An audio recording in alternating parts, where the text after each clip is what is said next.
Momentos onde o chá entra na minha vida profissional são em momentos cujo eu tento acalmar e ter momentos de relaxamento, que são nesses momentos que me possibilitam-me tomar decisões estratégicas, principalmente aquelas decisões que mexem com o componente humano. Durante estes 28 anos que estou ligado ao trabalho, digamos, cometi 81 erros. Foram 81 momentos de aprender que me conseguem hoje moldar para um futuro mais experiente, um futuro com uma bagagem conquistada errando e aprendendo com os erros. Bons líderes são aqueles que erram, conseguem permitir erros acontecer, não só aprendê-los com as suas equipas, mas aprender com os seus próprios erros. Dizer que errei, dizer que não sei, não é mau, é positivo. E eu chego muito trago para quem trabalha comigo pessoas operativas, o mindset operativo. Não é vamos fazer, é vamos fazer agora. Não é um discurso para um futuro. Moçambique não precisa de futuro em termos de discurso. Moçambique precisa de coisas agora. Para mim, Moçambique primeiro é isto. É fazer tudo que Moçambique primeiro tenha o benefício disso. Não pensar no eu, pensar no nós. Deixar de termos a preocupação de se eu não tiver ganho, não vou fazer. Honestidade, transparência, lealdade, compromisso, vontade e o fazer acontecer, sempre com um fator comum em mente. As pessoas têm que ver em mim não a capacidade de liderar, mas a capacidade de servir. E é isto que eu tento focar. Se o Estado não está a pagar, o que é que vamos fazer? Vamos começar a trabalhar com privados, se calhar. Vamos começar, se calhar, a exportar. Nós, nas farmácias, já começamos a vender produto moçambicano. Nós temos produto farmacêutico feito em Moçambique.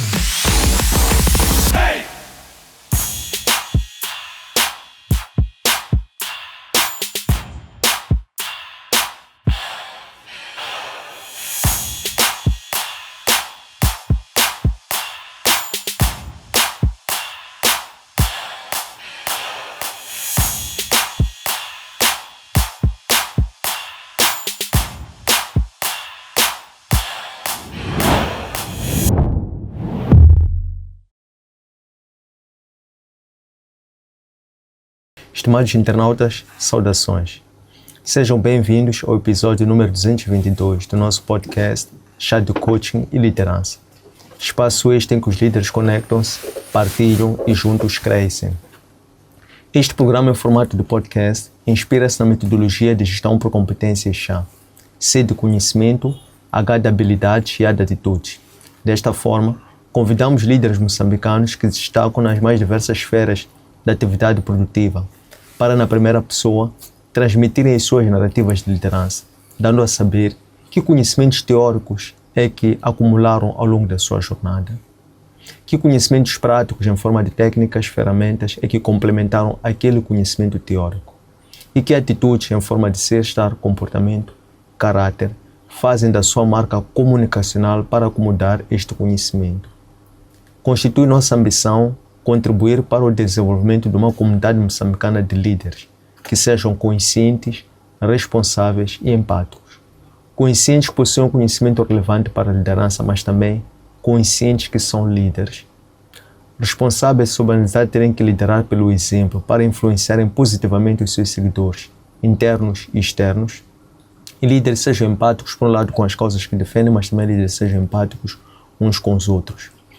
A técnica que nós privilegiamos é a comunicação, porque entendemos que essa é uma das principais ferramentas da liderança, através da qual os líderes transmitem suas ideias, visões, pensamentos de uma forma simples, compreensível e fluida, para que seus liderados possam não só compreender, mas também possam se apropriar da visão, de forma que quando o líder se tornar dispensável, esta causa possa ser transferida para a atual e futuras gerações. Temos como líder convidado para a edição de hoje Gustavo Cruz, administrador delegado da Farmácias de Moçambique e presidente do Conselho Fiscal da SMM.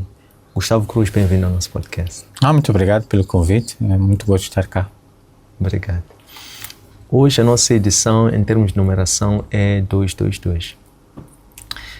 Quer saber que familiaridade tem com isso? Ou com o número 2, ou com 3, porque vejo que 3 vezes repetido 2, diz-lhe alguma coisa? Não. Mas por quê? Porque sempre uma numeração sempre pode ter uma associação, algum sinal. Refiro em termos de números, qual é o número que aprecia de 0 a 9? 81. Ok. 81 por vários aspectos. Primeiro pela data de nascimento, ou o ano de nascimento meu.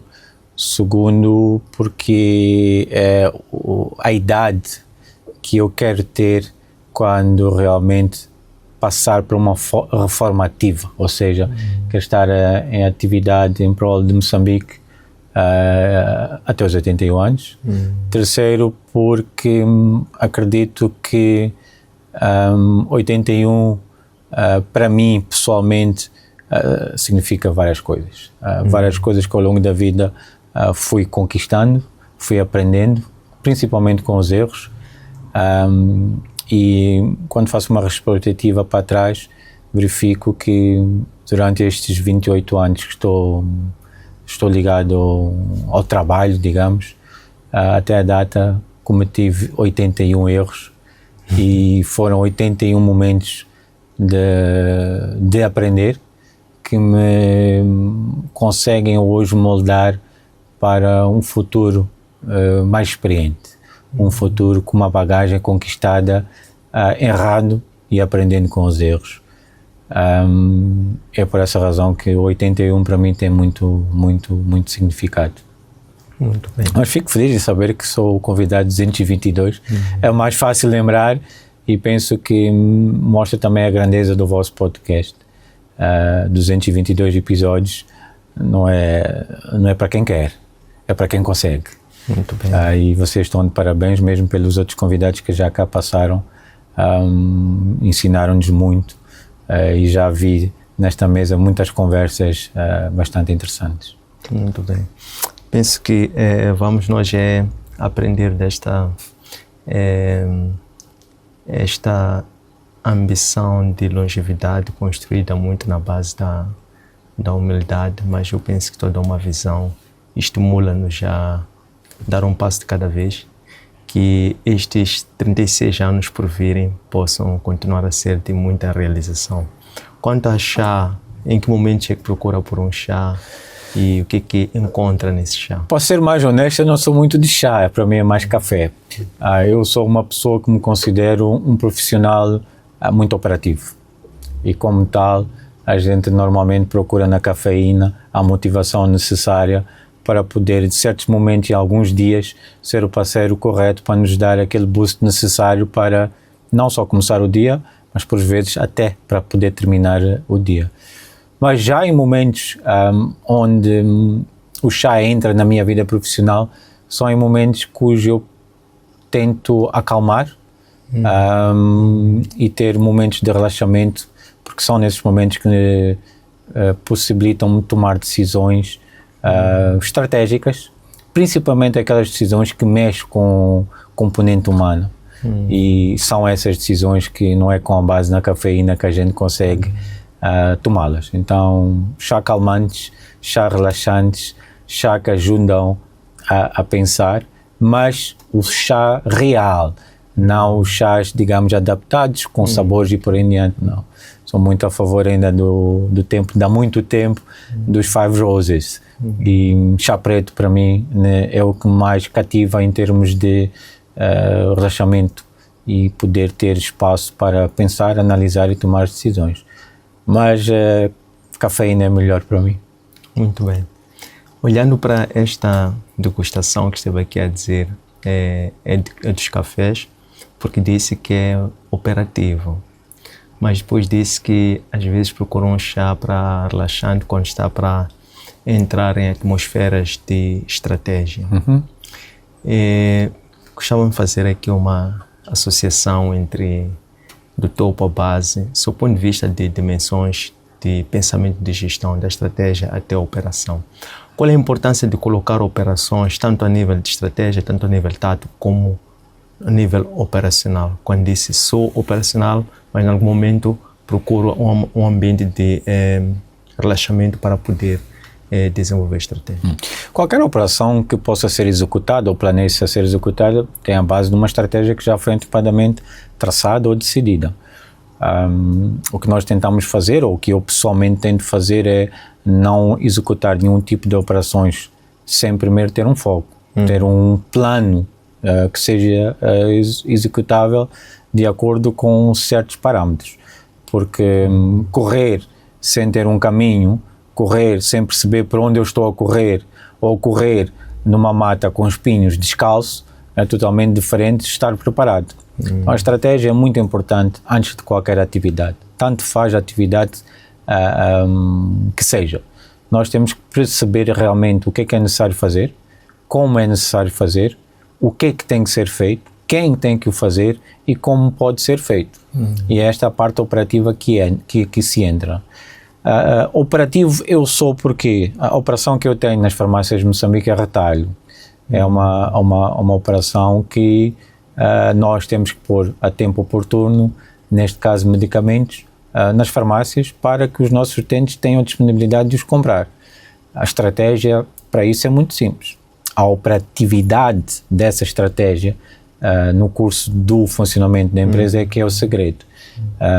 E eu chego muito trago para quem trabalha comigo pessoas operativas, mindset operativo. Não é vamos fazer, é vamos fazer agora. Não é um discurso para um futuro. Moçambique não precisa de futuro em termos de discurso. Moçambique precisa de coisas agora. É agora que temos que fazer as coisas acontecer para que possamos ter um Moçambique mais preparado, mais sólido e principalmente, se calhar, repetindo aqui, mais preparado para a geração que nos chega. E eu acho que a operatividade nas pessoas tem que vir e tem que ser feitas. Ter líderes que são de escritório, sentados no ar-condicionado, com o computador, sem perceber as dificuldades das suas equipas operativas, porque não vive esta operação, pode em certo momento bloquear aspectos estratégicos, tomadas de decisões críticas, porque não tem um conhecimento, não vive. Pode ter o conhecimento teórico, mas é preciso viver, experimentar, para sentir, e quando for tomar as decisões já possa pensar, as minhas equipas operativas, se calhar, se eu tomar esta decisão, consigo tirar mais eficiência ou eficácia, ou posso conseguir exprimir mais isto ou aquilo, porque eu conheço o problema, conheço o negócio. É por isso que eu me considero operativo. Sou muito de me envolver em qualquer área, não para fazer a microgestão, mas para perceber, para entender, para poder ajudar naquilo que eu consigo ajudar. Delego muito, passo a responsabilidade da delegação a estas pessoas, mas também exijo resultados e responsabilização, principalmente das pessoas que reportam a mim diretamente, quer a responsabilização pela positiva, quer pela negativa. É por isto que a operatividade sempre vai estar comigo. Eu não sou um administrador, digamos, tradicional, de estar sempre no escritório. Saio para as equipas, visito as minhas farmácias, falo com os meus diretores técnicos, falo com os meus próprios utentes para saber deles o que é que nós temos que melhorar. Quando é necessário estar com acionista ou estar em assembleias gerais com acionistas, também estou lá. E quando tenho discurso com base naquilo que é o real, o que é o vivido, e não na suposição de que podia ser isto ou aquilo. Muito bem. Quais são os limites? Como é que articula a distribuição de papéis quando tem e deve se posicionar como gestor ou como líder? Como é que se prepara, como é que faz estas delimitações? Eu sou um líder que acredito muito no conceito Ubuntu. Eu considero um líder transformacional e o fator de, em mim, delegar é também uma forma de criar novos líderes. O delegar para mim não é só o fato de atribuir funções ou responsabilidades, é também o fato de permitir que os erros que estas pessoas possam cometer sirvam de alguma espécie de aprendizado. Dar funções, criar estruturas, um líder tem que o fazer considerar vários aspectos. Eu fujo um bocado ao tradicional. Talvez os líderes possam ver a questão da atribuição de formação académica, a questão da formação profissional e por aí em diante. Eu tento focar na questão de dar oportunidade. Nós, este Conselho de Administração, quando assumiu as farmácias de Moçambique, nós encontramos pessoas lá. Nós podíamos ter pegado no corpo diretivo por completo e tê-lo substituído. O que nós fizemos na altura foi, não, vamos fazer um meio termo, vamos manter as pessoas, dar oportunidade às pessoas, dar ferramenta às pessoas, permitir que os erros sejam cometidos, ajudar as pessoas a perceber o erro e a formar as pessoas, porque realmente o futuro das farmácias de Moçambique são estas pessoas. E a nossa visão é uma visão estratégica, é posicionar a empresa de forma estratégica e deixar as equipas de gestão gerirem o dia a dia da empresa.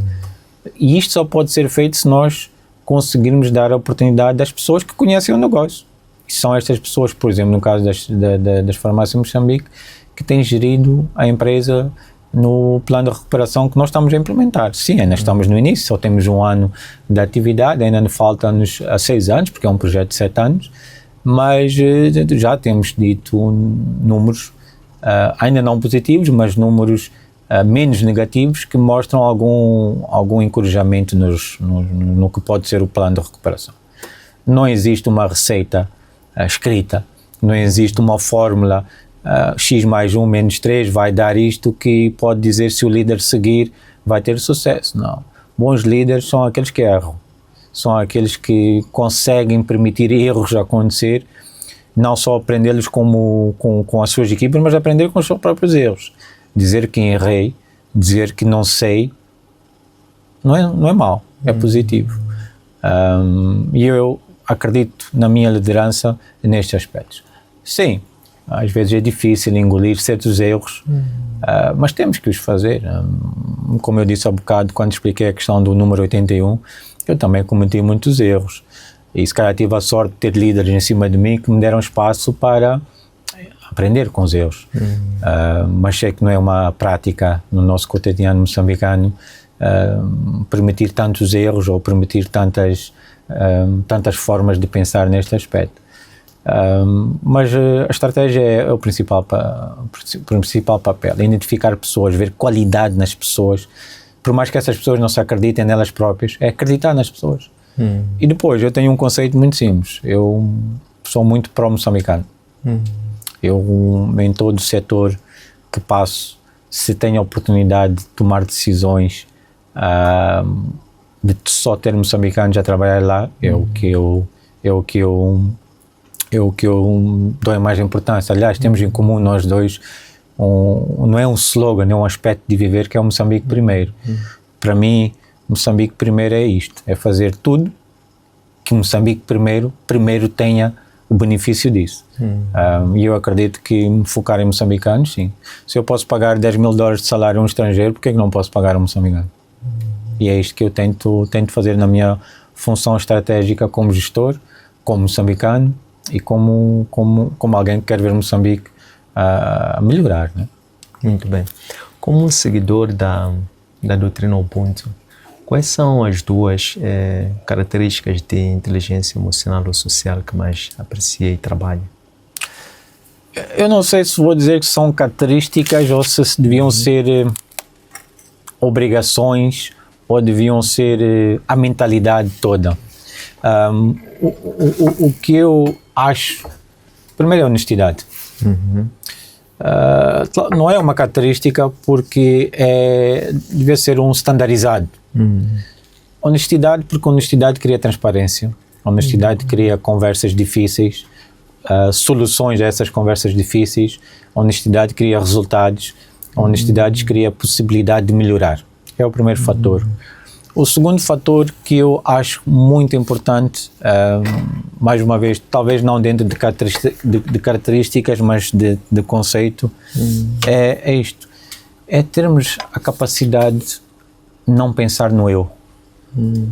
Pensar no nós. Nós como pessoas, nós como país. Deixar de termos a preocupação de se eu não tiver ganho, não vou fazer. Às vezes é preciso não termos nós ganhos pessoais, mas o fator comum vencer por isso. Como nós dizemos em Moçambique, ganhar com isso. Esses para mim são os 2 fatores principais. não são aquele tradicional que está lá escrito em termos de doutrina, mas são o que estes 28 anos de atividade me mostram. Honestidade, transparência, lealdade, compromisso, vontade e o fazer acontecer sempre com um fator comum em mente, não com um fator singular. E se calhar Moçambique pode estar num estado que está porque temos muitos a pensar no eu e poucos a pensar no nós. É por isso, mais uma vez, que eu tento sempre implementar aqui a liderança, a teoria, o aspecto, o Ubuntu. Porque se tivéssemos mais pessoas a trabalhar no comum, se calhar estaríamos melhores ou talvez diferentes.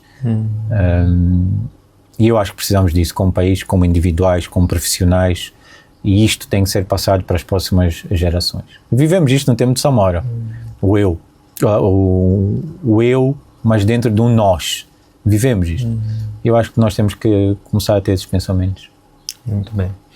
Quais desses princípios que esteve aqui a rolar, ligados ao ponto, a este ser coletivo, aprendeu das suas primeiras referências de liderança desde casa? E quem foram, ou quem são, ou quem é esta referência de liderança? Em termos de referências, antes de ir por aí, eu tenho 3. Samora Machel, pelo significado que trouxe e pelo historial que juntamente construiu para este país. Obviamente não foi o único, mas foi o único que eu conheci em vida. Podia ter dito Eduardo Mondlane, mas não o conheci em vida, só em livros, mas Samora Machel. 2, Nelson Mandela, pelo exemplo e pela defesa do interesse que ele teve. Todos nós sabemos que Nelson Mandela não ficou preso porque quis, ficou preso porque defendia um ideal.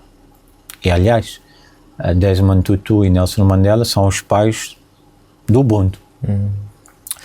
E 3, um bocadinho mais para trás, pelo idealismo, pelo fator de defender o que era correto, de lutar pelo que era correto, Martin Luther King, para mim.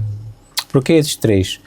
Porque são 3 cabeças totalmente diferentes, em momentos diferentes do nosso mundo, que trouxeram muito a este mundo. E esses 3, todos vejo nele 3 aspectos que me guiam, que me formaram hoje o líder que eu acho que sou. A transparência, a honestidade que eu falei e a questão do trabalhar para o fator comum, não para o singular. E esses 3 defenderam isto nas suas lutas, nos tempos que estiveram, no tipo de ideais que defenderam e como queriam defender. E nós aprendemos muito isto. Fico muito triste que os meus filhos não conheçam nenhum destes em vida. Fico muito triste ainda mais que não vejo uma referência da atual geração que se compare talvez a um Nelson Mandela, a um Samora Machel e por aí em diante. Sim, temos em vida pessoas que ainda têm esses ideais, que ainda vivem por esses ideais. Mas não temos na geração dos nossos filhos alguém que daqui a 30 anos possa estar numa mesa como esta, num podcast como este, e se calhar falar destes nomes mais recentes e espelharem-se por aí. E eu quero acreditar que estas 3 pessoas moldaram-me com o meu acreditar no que é possível. E só é possível se a gente fizer. Não temos que considerar que é possível e esperar que o outro faça. Se nós fizermos, bom. Mas se os outros não quiserem fazer, não significa que eu não vou fazer. Vou fazer. Funcionou? Funcionou. Se não funcionou, vou voltar a tentar fazer. Ou seja, a minha capacidade de influenciar pode ser pequena, mas se eu consigo influenciar a 1, e nós 2 a mais 1, e os 3 a mais 1, podemos construir algo mais sólido. Então, são estes 3 aspectos que eu vivo e que eu normalmente peço que as pessoas que comigo trabalham também o sejam. As conversas honestas são as mais difíceis. E porque as conversas honestas não estamos a tratar de pessoas, estamos a tratar de assuntos, de processos, de procedimentos. Estamos a debater isto e não estamos a debater pessoas. É isso que nós temos que trazer. Nós perdemos muito tempo a debater e a trazer opiniões baseadas em pessoas e não em assuntos. E se nós consumamos a focar mais no assunto, cara, temos soluções mais proativas, mais dinâmicas, mais aceitáveis, mais futurísticas, digamos assim. Muito bem. Em que momento de sua trajetória teve a consciência de que era líder e passou a agir como tal? Eu ainda tenho muita pouca experiência para me considerar líder, como líder. Normalmente os líderes têm seguidores e seguidores seguem o exemplo desse líder. Eu digo muitas pessoas que comigo trabalham e que eu tenho o privilégio de trabalhar com elas, que eu não sou ninguém para eles seguirem. Talvez alguém que pense diferente, talvez alguém que haja e faça diferente. Mas para me considerar um líder eu tenho que criar uma bagagem suficiente, uma experiência suficiente para que mais tarde possa ser referenciado como alguém, como eu referenciei agora, em termos de Samora Machel e por aí em diante. Eu simplesmente considero uma pessoa que pensa fora do contexto normal, tem ações fora do contexto normal e tenta, de uma certa forma, entre aspas, influenciar pela positiva a outros. Não é uma questão de humildade não me considerar líder, é uma questão de que acho que ainda tenho que adquirir mais bagagem, mais experiência, errar mais para que me possa realmente chamar ou auto-me chamar de líder. E é isto que eu promovo. Não tem a ver com humildade, tem a ver mais que há mais que aprender para eu chegar a este patamar. Líderes como vocês que estão, porque por vezes as pessoas pensam é um líder A, B ou C. Não. O privilégio que nós temos é de servir e é aí que nós temos que nos focar. Não temos que focar na questão da liderança, na questão de eu ser, não, é na questão de eu sirvo. E é essa a qualidade que eu tenho que tirar. E as pessoas têm que ver em mim não a capacidade de liderar, mas a capacidade de servir. E é isto que eu tento focar. É por isso que mais uma vez eu acredito no Moçambique primeiro, é por isso que eu trago as soluções que eu tento trazer para Moçambique, algumas viáveis, outras não viáveis, mas é o servir. E servir a quem? Servir a nossa população, servir as pessoas que consomem de nós. E é neste pensamento que eu tento feito o meu espaço e o espaço que sou dado para poder operar no servir. Muito bem. Como é que o Gustavo trabalha a sua comunicação para que ela possa ser mesmo um instrumento de servir? Eu acho que a comunicação tem que ser feita de uma forma muito prática, sem ruído, sem interesses fora aquilo que a gente está a dizer, sem surpresas. Tem que ser transparente, tem que ser honesta, tem que ser de coração. Se nós servimos a pessoas, não podemos ter uma comunicação que possa ser entendida de formas diferentes. E eu tento usar sempre um discurso muito direto, muito prático, muito à base do exemplo, muito à base do vamos fazer. Isto não pode ser feito se for só eu a fazer. E é este tipo de discurso que eu tento usar. Obviamente que o meu discurso, por vezes, é direcionado. E quando é direcionado, o conteúdo, o objeto, a forma de o fazer é diferente. Mas eu tento sempre ser positivo. Mesmo em questões de negatividade, procuro a positividade lá e procuro transferir isto. Por exemplo, para quem me segue nas redes sociais, principalmente no LinkedIn, não há nenhum aspecto negativo que eu promovo lá. Eu tento sempre ser positivo.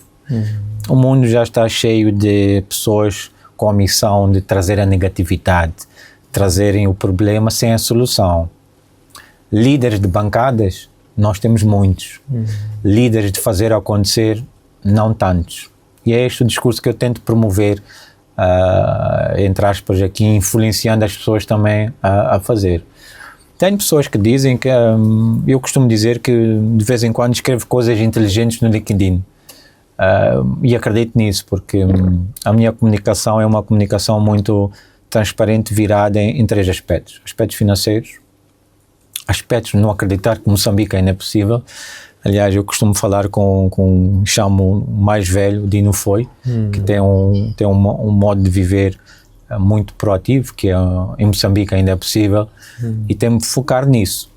Vejo porque ele usa isto, e usando isto mostra-me que realmente se houvesse mais Dino Foi em Moçambique, as coisas seriam um bocadinho mais diferentes. Melhores, piores, não sabemos, mas seriam diferentes. E se nós tivéssemos comunicações mais transparentes, nós conseguiríamos perceber realmente como é que esta pessoa pensa. E é isto que eu tento promover transparência, honestidade, abertura, discutir os assuntos problemáticos, não escondê-los, trazê-los à mesa e encontrar soluções práticas. Podem não ser as mais viáveis, mas são as possíveis. Eu costumo dizer por aí que salários pagam contas, mas reputação abre portas. E nós temos que focar na reputação, porque nós estamos num meio que, se não existe um contrato assinado, nós já não damos valor ao contrato verbal. E eu tento promover isto. Se nós tomamos um compromisso, acordamos isto, por mais que não esteja assinado, temos que cumprir. Por mais que nos custe a cumprir, por mais que tenha sido feito e dito em momentos de emoção, temos que o cumprir. E é isso que eu tento promover.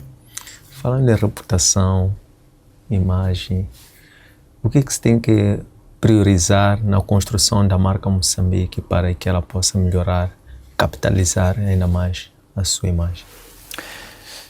A marca Moçambique aqui envolvia uma discussão muito política. É público, eu sou muito apologista e acredito que o atual executivo está a fazer o que pode. Mas se eu esquecer um bocado da questão política, eu ia perguntar o seguinte: quantos moçambicanos estão a fazer as coisas por Moçambique e não por elas próprias?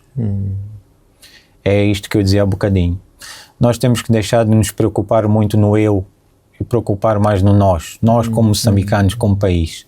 2, temos que deixar de acreditar que só com os outros é que Moçambique anda. Não. Moçambique anda com nós próprios. Nós temos muita massa cinzenta neste país que pode pegar neste país e ser, porque é que não, um país de primeiro mundo? E este é o terceiro aspecto. Quando nos comparamos, nós às vezes nos comparamos com países que estão assim mais ou menos como nós. Por que é que não nos vamos comparar com países de primeiro mundo? Por targets, faixas elevadas para chegar lá. A marca Moçambique é construível, é recuperável. E eu acho que é um trabalho que tem que ser feito, obviamente, pelos líderes que nos lideram como país, como políticos, mas eles só podem ir até um certo momento. Nós, como moçambicanos, como parte integrante desse processo, desta marca, também temos que contribuir. E esta contribuição, às vezes, é deixar de falar sempre no negativo. Começar a ver as coisas positivas. Não estou a dizer que temos que parar de criticar, mas temos que começar a criticar construtivamente. Dizer algo negativo e sem apresentar uma solução é a mesma coisa de estar calado. É o que eu dizia há bocado. Líderes de bancada estão cá sentados, não vivem o problema, se calhar não conhecem o problema, e a coisa fica aí. Moçambique tem um potencial muito grande, todos nós sabemos disto. Não é só a questão dos recursos naturais, é a costa que temos, é a cultura que temos, mas eu acho que a maior riqueza de nós moçambicanos não é o dinheiro, não é os recursos naturais, é uma coisa que alguns povos têm, poucos, mas eu acho que nós moçambicanos somos, digamos, entre aspas, experts, formados, mestrados, é a resiliência. Nós moçambicanos somos resilientes. E já tivemos provas do passado e um futuro e um passado presente que nos mostrou isto. Esta é a maior riqueza que nós temos, que pode ajudar a construir a marca Moçambique. A marca Moçambique tem que ser construída em vários aspectos. O aspecto económico, financeiro, o aspecto turismo, o aspecto interno do país, valorizar o que nós temos. Nós vimos já ontem, salvo erro, o Banco Moçambique limitou pagamentos ao exterior ou pagamentos no exterior até 3 milhões meticais. Nós criticámos isto. O banco está a querer gerir como é que nós gerimos o nosso dinheiro, mas não, é preciso entender porque é que o banco fez isto. É para tentar ver dentro do país o que é que nós conseguimos fazer. Indústrias têm que nascer. Indústrias nascem, emprego também nasce. Portanto, não é só deixar o governo com a responsabilidade de fazer tudo. Eles têm que fazer, é a obrigação deles fazer, sim. Mas nós também temos que fazer, nós também temos que criar, nós também temos que fazer acontecer, nós também temos que ajudar. O governo moçambicano não é só executivo, somos nós todos. Somos nós todos. E é isso que nós temos de trabalhar, em um conjunto, para que nós conseguimos tirar Moçambique da situação que está. Nós temos, por exemplo, um exemplo que é o Burkina Faso, em África. É um comum, é um fator comum, é interesses comuns que estão a gerir o país. Nós temos que espelhar e trazer o mesmo para Moçambique. Nós temos que respeitar as estruturas, nós temos que respeitar o processo, nós temos que garantir que conseguimos fazer as coisas chegarem lá. Produzir uma marca é fácil, é rápido. Manter é que é difícil. A reputação dessa marca não é feita na construção, é feita no manter, no dia a dia. Perder a reputação dessa marca acontece em 1, 2, 3 segundos. E eu acho que a nossa reputação como Moçambique está a ser recuperada. E não podemos deixar só uma parte, que é o Estado moçambicano, o fazer. Temos que nós fazermos também. Temos que começar a usar mais o que é nosso e viver o que é nosso. E construir as soluções necessárias no país para evitarmos irmos buscar lá fora. Muito interessante. Falou-nos, por exemplo, da resiliência de Moçambique como sendo um destes elementos que preservam essa imagem, essa reputação. Gostava de perceber quais são os fundamentos sólidos da resiliência de Moçambique. É uma questão de estratégia? O elemento da resiliência de Moçambique são os moçambicanos. É os moçambicanos. Nós já passamos por vários aspectos, desde naturais, aspectos provocados pelo próprio homem, que mostra como nós, como moçambicanos, não desistimos. Acreditamos até ao fim. Isso está no sangue nosso como moçambicanos. Vem desde o tempo da luta com o colonialismo. Se não acreditássemos, não teríamos a independência. Se não acreditássemos, não teríamos a democracia. E é isso que faz deste país ser o país que é. Nós até podemos reclamar da dificuldade. Até podemos. Mas vamos trazer algum esforço que traga alguma solução para nós como individuais ou para nós como coletivo. E esta resiliência que para mim é o maior trunfo que nós temos em Moçambique. Um povo não resiliente é um povo que desiste fácil, é um povo talvez fraco com o acreditar. Nós como moçambicanos temos esta capacidade. E isto é qualquer pessoa. Está lá. E luta para fazer a coisa acontecer. O outro aspecto da resiliência em Moçambique é o que nós já vivemos. Se calhar o que nós já passamos, as dificuldades que já tivemos e que ainda estamos a ter, há muitos países que caíram na ruptura, vamos chamar na falência. E Moçambique consegue sempre sobreviver. Sempre consegue sobreviver, sempre consegue arranjar uma solução. E isto é que é a parte bonita de Moçambique. Eu costumo dizer, infelizmente também vai para o lado negativo, mas em Moçambique não existe um problema sem solução. E isto vem da nossa cultura também, porque nós queremos trazer as soluções e resolver os problemas. E esta é a resiliência como moçambicanos que a gente tem. Todos nós, todas as empresas em Moçambique hoje reclamam que não há dinheiro no mercado. Todos nós reclamamos que o Estado não está a pagar. Mas é o Estado que não está a pagar ou fomos nós que criamos empresas só para fazer negócio com o Estado? Então nós também temos que ter alguma responsabilidade nisso.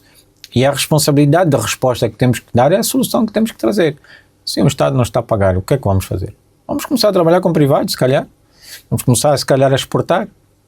Nós, nas farmácias, já começamos a vender produto moçambicano. Nós temos produto farmacêutico feito em Moçambique. Mas, se calhar, a população não sabe disso. Então, é começar a trazer essa resiliência, produzir internamente, valorizar o que é nosso, deixar de consumir e dar importância ao que é o estrangeiro, é que é o bom, e o local não é o bom. Não, é viver. Nós temos aqui um exemplo muito claro. Temos o Paulo Oliveira, por exemplo, que promove muito o turismo. É isto que nós precisamos. É promover o que é nosso lá para fora. Não só promover lá fora, mas promover cá dentro também. Exigir mais. Se o que nós exigimos não está a ter a resposta, é trabalhar, é dar soluções, dar ideias, produzir ideias, criar debates que possam produzir ideias e não debates que só criticam. Nós já não precisamos de mais notícias, precisamos de agora trabalhar na negatividade e trazer a positividade. E isso não vai acontecer se não formos resilientes. Muito bem. Um dos aspectos característicos do Gustavo, é sempre olhar para os outros com um olho inclusivo. Sei que tem assim uma certa paixão por partilhar experiências e apoiar como pode alguns grupos, vamos lá, excluídos ou em transição. São esses o caso das mulheres, por exemplo, e dos jovens. Olhando para esse segmento, mulheres empreendedoras ou mulheres líderes, qualquer que seja, ou mulher moçambicana, o grande pacote, o que vê como características diferenciadoras que pode realmente colocá-las a acreditarem mais em si, que são capazes, que são líderes e que podem realmente se apropriar dessa posição para fazerem Moçambique, por exemplo, Moçambique no outro nível? Há cerca de 20, 30 anos isto não era possível. Éramos uma sociedade bastante machista. No passado recente nós já estamos a ver mulheres a sobressair. E é feio, é errado, é triste nós estarmos em pleno 2026 e estarmos a usar isto como, não usar, mas a referenciar isto como um aspecto de trunfo. A mulher moçambicana, principalmente, é a razão que nós, os homens, somos resilientes. A mulher moçambicana tem um trabalho que o homem nunca irá conseguir fazer. Nós temos estas empreendedoras hoje em dia que vão ao trabalho, ou vão ao seu emprego, ou produzem o seu resultado, chegam às 17, 18, 19, vão para casa, cozinham para os filhos, aturam ainda o marido e mesmo assim conseguem ter tempo suficiente para elas próprias tratarem-se delas. Eu não dou, o aspecto de eu trabalhar com jovens e com as mulheres não é pelo fato de que elas precisam de oportunidade ou de que elas precisam de alguém para as liderar ou para as promover. Não. Eu trabalho com elas porque aprendo muito com elas. Se calhar aqui a pergunta devia ser ao contrário. Não sou eu que ensino. Eu é que me promovo a minha posição para tirar o benefício de aprender com elas. Mulheres. Hoje nós vemos mulheres aí com uma exposição muito boa. E eu fico feliz, principalmente são mulheres moçambicanas, a terem capacidade de evoluírem-se por elas próprias, ao custo do suor delas, e vejo isto a produzir resultados. E começo a ficar preocupado como homem. Por quê? Porque começo a ver que a minha capacidade como homem é totalmente inferior, mas totalmente inferior à capacidade que as mulheres têm. Em qualquer área. Em qualquer área. A mulher tem o dom de conseguir, na minha opinião, fazer bem feito e muito melhor que o homem. Bastante. Com uma vantagem, é que a mulher tem o detalhe, vai ao detalhe, consegue trabalhar no detalhe. Nós, os homens, se calhar nem tão assim. Jovens, se eu tivesse pessoas que fizessem por mim o que eu se calhar hoje faço por esses jovens, se calhar estaria eu melhor, ou estaria um conjunto de pessoas melhor. E é isso que eu tento fazer. Nem tudo na vida é a questão financeira, nem tudo na vida tem que ser em troca de dinheiro. Se eu conseguir contribuir um bocadinho mais para um jovem, abrindo-lhe um espaço de estágio na empresa onde estou, servir como um fator de inspiração ou como um fator de ajudá-lo a construir um projeto, por que não o fazer? Sem pedir nada em troca. E é o que eu normalmente tenho promovido. E começo a ver cada vez mais jovens, quer homens, quer mulheres, acreditarem-se em eles próprios. Isto no passado não acontecia. E são jovens de agora, são pessoas que estão a tentar a vida agora. E é isto que eu gosto, digamos, de ver e tento aprender com isto. Eu sigo muitas pessoas no LinkedIn, jovens, e aprendo com muito discurso que lá vejo, e vejo que não é um discurso só de palavra, é um discurso vivido, é um discurso aprendido com suor, é um discurso aprendido com o batente todos os dias, em horas longas. Nós temos muitos homens hoje, chega ao fim das 8 horas laborais, vai para casa, chega em casa, sentou, acabou, não faz mais nada. pés em cima da mesa, a televisão à espera do jantar e por aí em diante. A criança está ali a gritar e ele liga, mulher, criança, lá vai a mulher atender a criança. Portanto, eu acho que não é o correto.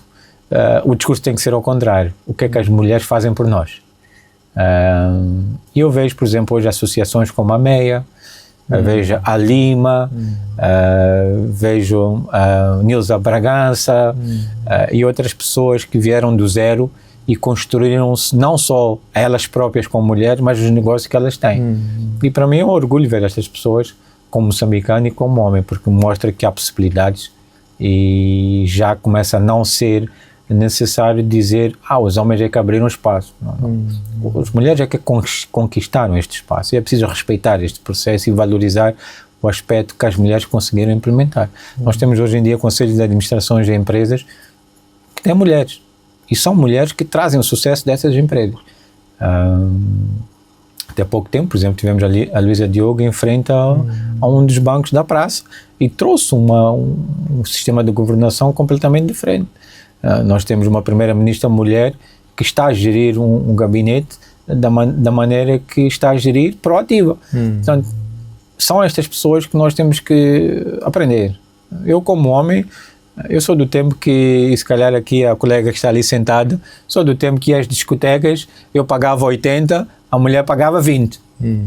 Hoje em dia isso já não se verifica. Hoje estamos de taco para taco e se calhar nós como os homens é que temos que começarmos a unir e começamos a ter o discurso ao contrário. Não, o que é que as mulheres vão fazer por nós, qual é o espaço que vão abrir e por aí em diante. A inclusão, se não é dada, nós como mais experientes temos que criar espaço para dar essa inclusão. É por isso que eu defendi aqui um bocadinho que eu não me considero líder, considero-me servidor, considero-me alguém a servir. E se tiver a oportunidade mais lá para frente de conseguir fazer mais para o país, irei o fazer com muito orgulho e muita responsabilidade. Gustavo, queremos agradecer. O tempo passou tão rápido e muito ainda por aprender temos. Eu pessoalmente, que tenho algum outro espaço que procuro, vou continuar a aproveitar. Desejamos muito bom ânimo e que continue sempre a carregar essa marca Moçambique, com esse discurso que sempre tem na boca nomes de pessoas moçambicanas que apresentam-os de uma forma como referências, que o Espírito Santo lhe encha sempre desse amor para continuar a plantar, a semear e a colher amor por onde for a passar na sua liderança. Não, muito obrigado. E acho que se todos fizermos um bocadinho, todos temos a ganhar, e desejar aqui ao podcast muito mais tempo. Acho que vocês trazem um conteúdo muito, muito importante para quem o chegue e para quem percebe a mensagem e realmente consegue traduzir esta mensagem no dia a dia. É bastante importante, fazer um trabalho muito, muito importante e que haja mais do que mais 222 episódios e se calhar talvez começar a ter um foco mais de associação, de formação, de abertura de espaço, de oportunidades criadas, porque eu acho que o vosso podcast, além de ser um dos mais antigos da praça, traz qualidade e nós precisamos mais de qualidade, esquecer um bocado da parte da quantidade. Mas muito obrigado pelo convite e muito gosto em trabalhar em que for necessário, desde que seja em prol de Moçambique e de nós como moçambicanos. Obrigado. Estas edições encontram postado nossos arquivos digitais, nossas páginas de Facebook, de Instagram e de YouTube, António Sende LDA, e nossos aplicativos para plataformas Android, LOAP e nosso webpage www.chadeliderança.com. Espero que gostem, um abraço de luz e até breve.